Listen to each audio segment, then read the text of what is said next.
కేంద్ర హోంమంత్రి అమిత్ షా బీహార్లో పర్యటిస్తున్నారు. సీతామఢిలో జానకి మందిర్కి శంకుస్థాపన చేశారు.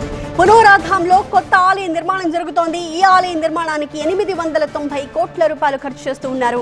అయోధ్య రామ మందిరం స్థాయిలో ఈ ఆలయ నిర్మాణం జరగబోతోంది.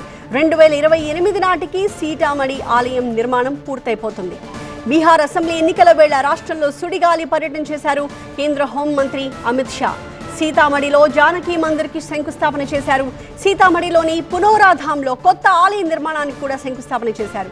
ఈ మందిరం నిర్మాణంతో బీహార్ భవిష్యత్తు మారిపోతుంది అన్నారు అమిత్ షా.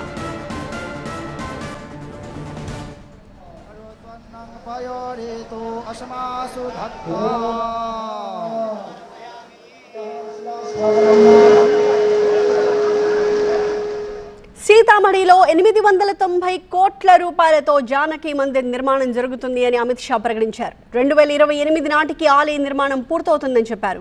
మిథిలా ప్రాంతానికి కొత్త కళ వస్తుందన్నారు.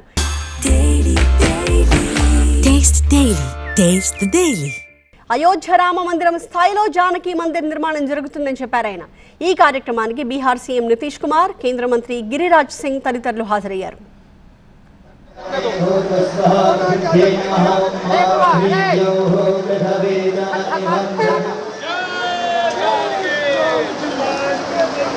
जानकी माता